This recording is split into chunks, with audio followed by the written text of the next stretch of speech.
வணக்கம் என் ஆரிய நட்புகளே, சகோதர சகோதரிகளே, எனது அருமை மாப்பிள்ளைகளே, வாங்க வாங்க. அதாவதுங்க, ஒரு படத்தில் விஜய் சேதுபதி டைலாக் ஒன்று வரும். ஒருத்தன் என்னது அவசர பதிவு.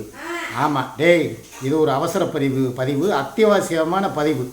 ஏன்னா காலையிலேருந்து கமாண்டில் பூரா கதறல் ஓவர் கதறலாக இருந்துச்சு. ஐயையோ அவங்களுக்கு செஞ்சிடாதீங்க, ஐயையோ அவங்க நல்லா சம்பாதிக்கிறாங்க, மெர்சிமா உங்கள் பர்ஸு பத்திரம், மெர்சிமா நீங்கள் சூதானம், அதே மாதிரி என்ன நிறையா பேரை போட்டு நீங்கள்லாம் பாதுகாப்பாக இருங்க, கொள்ளைக்கார கும்பல் வந்துருச்சு, பார்த்து உங்கள் சொத்து பத்திரம், அப்படி இப்படின்னு சொல்லி ஏகப்பட்ட பேர் கமெண்டை போட்டிங்க. I appreciate. கண்டிப்பாக உங்களை நினச்சா எனக்கு ரொம்ப பெருமையாக இருக்குது.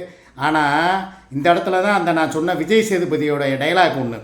ஒருத்தன் முன்னுக்கு வரணும்னா அவன் ஒரு உச்சாணிக்கு போகணும்னா நீ என்னதான் பூட்டை போட்டு சாவி எடுத்து ஒளிச்சு வச்சாலும் அதோடைய இன்னொரு சாவி ஆண்டவங்கிட்ட இருக்கும். சரியா விஜய்? அதைத்தான் சொல்ல வர்றேன். ஏன் நீ உனக்கிட்டே எதுவும் சொல்லக்கூடாது போலையே, வாயை விட்டா நீயே எல்லாத்தையும் பப்ளிக் பண்ணிடுவோம் போலையே மெண்டல்.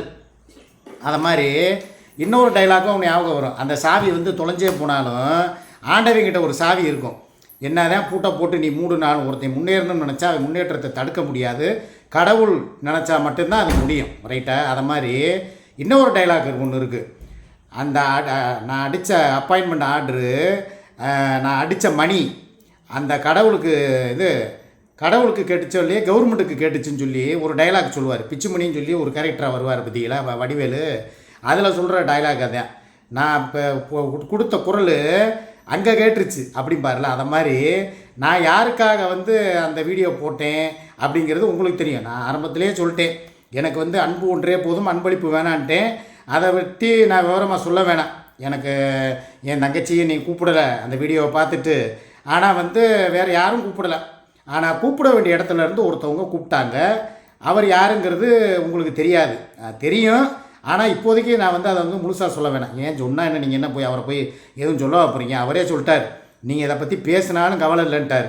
அதுபோக சில பேர் வேறு உட்காந்துக்கிட்டு நாலா பக்கமும் சிமெண்டை வச்சு நாங்கள் பூசிட்டோம், இனிமேல் உங்களுக்கு எங்கிட்டு வராதுன்ட்டாங்க.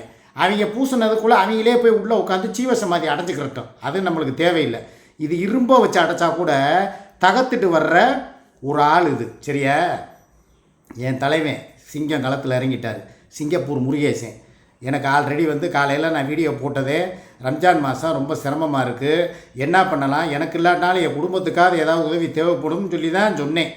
ஆனால் அந்த விஷயம் அவர் என்கிட்ட காலையிலே ஃபோனில் பேசி, ஒன்றும் பிரச்சனை இல்லை மாமா, நான் இருக்கேன், உங்களுக்கு என்னென்ன வேணும்னு சொல்லுங்கள், நான் செய்கிறேன். ஏன்னா அவங்க அப்பா இறந்து போயிட்டார். இறந்து கிட்டத்தட்ட இப்போ 2 மாதம் ஆச்சு. ஏன்னா என்னை பார்த்து எனக்கு ஒரு செல்ஃபோன் வாங்கி கொடுக்குறேன்னு சொன்னது அவர் தான். அது என்ன படம், சாம்சங் S25 அந்த ஃபோன் வாங்கி தரேன்டார், அல்ட்ரா. அதுக்கப்புறம் என் பையனுக்கு இவனுக்கு சின்னவனுக்கு ஒரு மெடிக்கல் ஷாப்புக்கு ரூபா தர்றேன், ஒரு 4 லட்ச ரூபா. உங்களுக்கு ஞாபகம் இருக்கும்னு நினைக்கிறேன், சத்தியமாக சொல்கிறேன். இதெல்லாம் கடவுள் மேலான, இந்த திருச்செந்தூர் முருகன் மேலான, பாண்டிமுனி மேலான, குரான் மேலான எல்லா இதுலேயும் நான் ஆனப்படி சொல்கிறேன். இது நடந்தது, சம்பவம் உண்மை தான். 4 லட்ச ரூபா தர்றேன்டார். அதுக்கப்புறம் இடையில அவங்க அப்பா தவறிட்டார், ஆஸ்பத்திரியில் இருந்தவர் மரணம் அடைந்து விட்டார். அதனால் எனக்கு அந்த செய்ய வேண்டிய உதவிகளை நானும் கேட்கலை. ஏன்னா ஒருத்தவங்க கஷ்டத்தில் இருக்கும்போது அவங்கள மேற்கொண்டு தொந்தரவுப்படுத்தக்கூடாதுங்கிறதுக்காக, சரி பரவாயில்ல நீ முருகேசன், நீங்கள் அந்த ஒர்க்கை பாருங்கள், முடிச்சுட்டு அதுக்கப்புறமா நீங்கள் எப்போ ஃப்ரீயாக இருக்கீங்களோ அப்போ வாங்க அப்படின்றது என்னுடைய பேச்சு.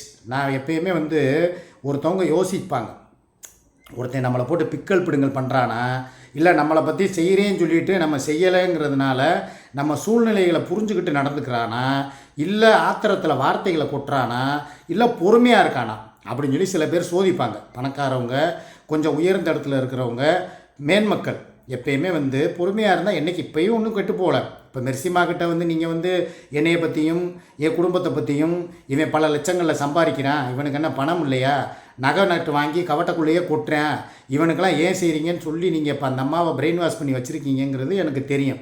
அதுக்காக அந்த அம்மாவுக்கு நான் இந்த ஒரு வட்ட நீர் அன்றைக்கி நாள் பேசினேன் பாருங்கள், எனக்கு காசு வரல, நீ ஒரு வாழ்த்து கூட சொல்லலை அப்படின்னு சொல்லிலாம் பேசினதையே சாபம் விட்டுட்டீங்கன்னு சொல்லி பொருளை கிளப்பி விட்டாங்க.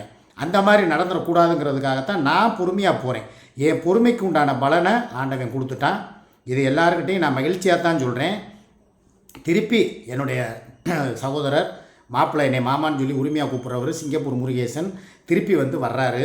மதுரைக்கு வர்றாரு, நாள் கழித்து வர்றாரு, எனக்கு தேவையான பொருளும் வாங்கிட்டு வர்றாரு. அது போக எனக்கு உண்டான உதவிகள் என்னென்ன வேணும், ரம்ஜானுக்கு ட்ரெஸ்ஸு வேணுமா, வாட்ச் வேணுமா, எதுக்கு இன்னொரு விஷயம் தெரியுமா, அந்த வாட்சை வந்து இன்றைக்கி நான் கையில் தொட்டதுனால தான் இன்றைக்கி எல்லாமே எனக்கு நல்லதாக நடக்குது. ஒரு சில விஷயங்களை நம்ம ஓரமாக வச்சுருப்போம்.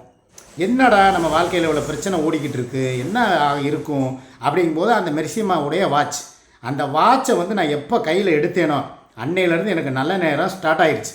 அந்த ஓடாமல் இருக்கும்போதே நல்ல நேரம் ஓடுதுன்னா அந்த வாட்சை நான் ரிப்பேர் பார்த்து என் கையில் ஏற்றிட்டேன்னு வைங்களேன், இதே கையில் அந்த வாட்ச் என் கையில் ஏறிடுச்சுன்னா பழையபடி இன்றைக்கி வாட்சை தொட்டதுக்கே என் வாழ்க்கை தொடங்கிருச்சுன்னா இன்னும் அது ஓட ஆரம்பிச்சிருச்சுன்னா என் வாழ்க்கையும் நல்லபடியாக ரன் ஆக ஆரம்பிச்சிரும்னு சொல்லி என்னுடைய கணிப்பு.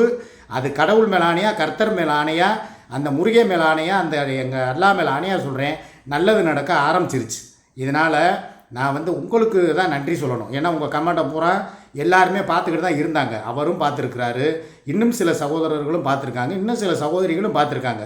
அண்ணே நாங்கள் இருக்கோம், நீங்கள் எதுக்கு கண் கலங்காதீங்க. ஏன்னா நான் காலையில் வீடியோ போடும்போதே உங்கள் எல்லாருக்கும் தெரியும், என்னுடைய மைண்டு, என்னுடைய முகம்லாம் வந்து ரொம்ப சோர்ந்து போய் கவலையில், என்னடா பண்ண போகிறோம் அப்படி, நம்மளுக்கும் இன்னும் யூடியூப் காசு வரல, வருமானம் வந்தாலும் அதுக்கு தகுந்த செலவுகள் இருக்குது, இஎம்ஐ கட்டணும், அடுத்து வந்து நகைச்சீட்டுக்கு கட்டணும், ஏற்கனவே பேங்கில் அடகு வச்ச நகைக்கு பணம் கட்டணும்.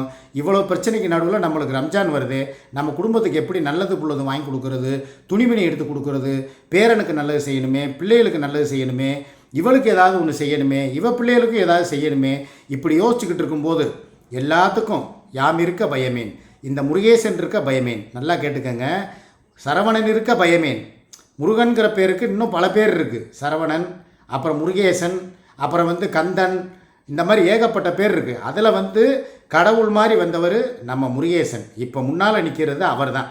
அதனால் இதை வந்து யாராலையும் கெடுக்க முடியாது. நான் கூட சொன்னேன், உங்கள் பேரை சொல்லி தாங்க நான் வந்து இப்போ வீடியோ போட போகிறேன். ஏன்னா எனக்கு லைவில் இது 8 நிமிஷம் வீடியோவிலையும் காலையில் போட்ட வீடியோவில் கமெண்ட் பாக்ஸை நான் ஆஃப் பண்ணலை, கமெண்ட்டையும் அழிக்கலை. நீங்களே எல்லாத்தையும் போய் செக் பண்ணிக்கோங்க, எப்படி போட்டிருக்கானுங்க பாருங்கள், என்னை எவ்வளோ கேவலப்படுத்தியிருக்காங்க, அந்த அம்மாக்கிட்ட என் பேரை எப்படிலாம் கெடுத்து விட்றாங்க பாருங்கன்னு சொல்லி நான் அவர்கிட்ட அழுதேன். உண்மையிலே சொல்கிறேன், நான் அழுதேன்னு சொல்லிடுவேன். ஏன்னா வீடியோவிலே எனக்கு அழுக வந்துச்சு, நான் அடக்கிக்கிட்டேன். ஏன்னா அதையும் நடிப்பு நாடகம்னு சொல்லிடுவானுங்க. அதுக்காக பெர்சனலாக அவர் ஃபோன் பண்ணப்போ என்னை மீறி எனக்குள்ளே இருந்த அந்த சோகமும் அந்த ஒரு இயலாமையும் பணம் இல்லையேங்கிற அந்த கவலையும் அழுகையாக பீறிக்கிட்டு வந்துச்சு. அதைத்தான் நான் அவர்கிட்ட வெளிப்படுத்தினேன். அவர் நீங்கள் அழாதீங்க, உங்கள் கண்ணிலேருந்து உழுகிற ஒவ்வொரு சொட்டு கண்ணீரும் அதுக்கு வந்து வேலி சென்றிருக்கு. ஆண்கள் மேக்சிமம் அழுகக்கூடாது.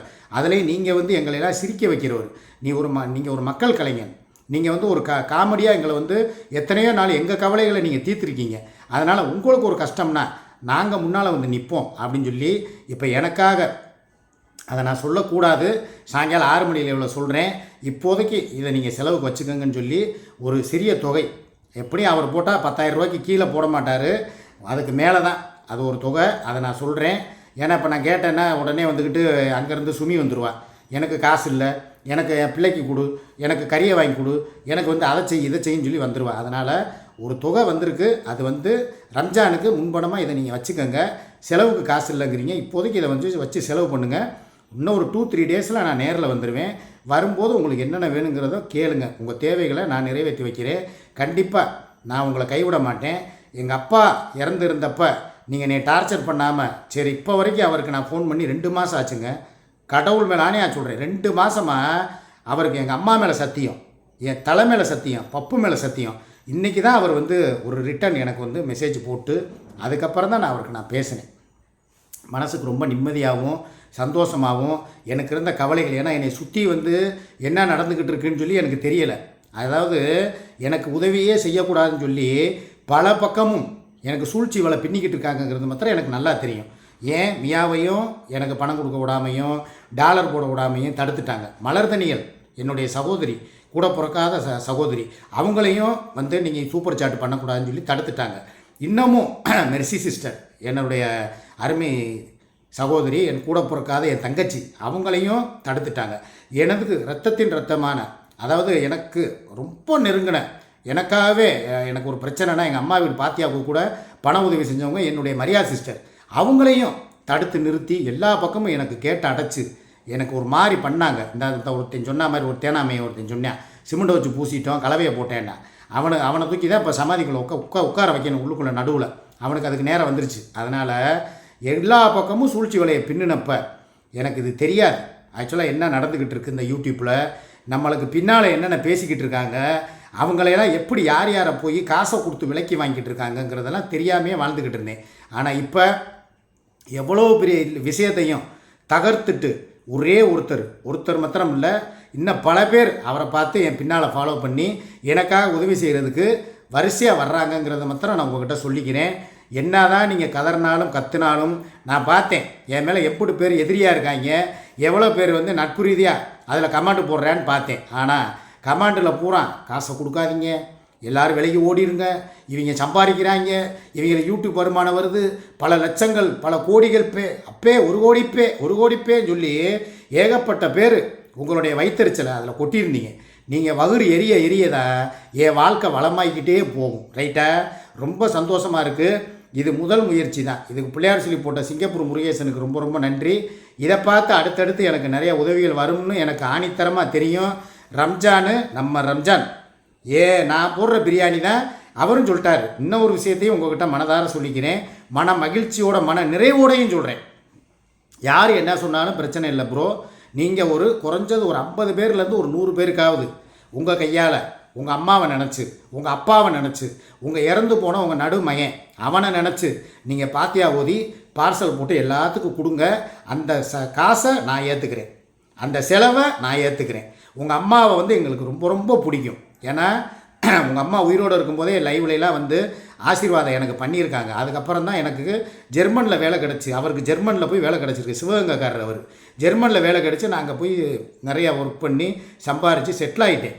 இப்போ வந்திருக்கேன். அந்த நன்றி கடனுக்காவது நான் கண்டிப்பாக உங்களுக்கு செய்வேன் ப்ரோ அப்படின்னு சொல்லி 100% வாக்குறுதி கொடுத்ததும் இல்லாமல் எனக்கு என்னுடைய அதை நான் எவ்வளோன்னு சொல்ல விரும்பலை, எனக்கு ஒரு சிறிய தொகையை போட்டு சந்தோஷமாக இதை வச்சு நீங்கள் செலவு பண்ணுங்கன்னு சொல்லியும் கொடுத்துட்டாரு.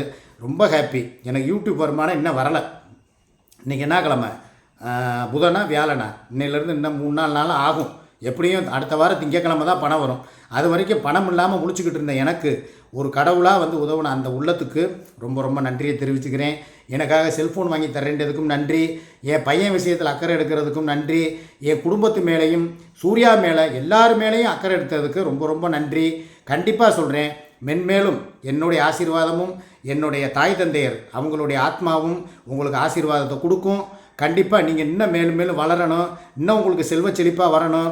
இதை பார்த்து என் தங்கைகள் மெர்சி மற்றும் என்னுடைய தோழி மியா மற்றும் இன்னும் என்னுடைய மாப்பிள்ளை மைதீன் பாய், இன்னும் சிங்கப்பூரில் இருக்கிற எனது நண்பர்கள், மலேசிய நண்பர்கள், இன்னும் என்னுடைய வெளிநாட்டு மாப்பிள்ளைகள், உள்ளூரில் இருக்கிறவங்க எல்லாரும் எனக்கு அடுத்தடுத்து உதவி செய்கிறதுக்கு வரிசையாக வருவாங்க. அப்படி வந்தாலுமே நான் யாரையுமே கட்டாயப்படுத்த போகிறது கிடையாது. ஏதோ உங்களால் முடிஞ்சதை என் தாய் பேரை நினச்சி அந்த காசை வாங்கி அவங்களுக்கு தான் ஏதோ சாப்பாடை செஞ்சு பாத்தியா ஓதி எல்லாருக்கும் கொடுப்பேன். ஏன்னா நான் மாத்திரம் நல்லா இருக்கணும்னு நான் நினைக்க மாட்டேன், என்னை சார்ந்தவர்களும் நல்லா இருக்கணும்னு நினைக்கிறது தான் என் பழக்கம். அதனால் இந்த வர்றதில் எல்லாத்தையும் சேர்த்து பகிர்ந்து உண்டு வாழ்கிறதுக்கு நான் கற்றுக்கிட்டேன். சூர்யாவுக்கும் கொடுப்பேன். நான் இதுக்காக வந்து யாரைக்கும் ஒளிச்சு மறைச்சி பேச போகிறதில்ல. இந்த பணத்தில் சூர்யாவுக்கு ஒரு பகுதி, சுமிக்கு ஒரு பகுதி, ட்ரெஸ் எடுக்கிறதுக்கு எனக்கு எல்லாம் நான் செலவு பண்ணிக்கிறேன். ரொம்ப சந்தோஷம். எல்லாருக்குமே சொல்லிக்கிறேன், கமெண்ட் போட்ட உங்களுக்கும் சொல்லிக்கிறேன், ரொம்ப ரொம்ப நன்றி. நீங்கள் தான் இந்த வந்து ஒரு விஷயத்துக்கு நீங்கள் பிள்ளையார் சொல்லி போட்டு உங்களுடைய பேடு கமெண்ட்னால தான் இவ்வளோ தூரம் எனக்கு எல்லோரும் செய்ய முன் வந்தாங்க. சரியா? ரொம்ப சந்தோஷம், ரொம்ப மகிழ்ச்சி. 6 மணி லைவில் சந்திப்போம். டேக் கேர், பாய்.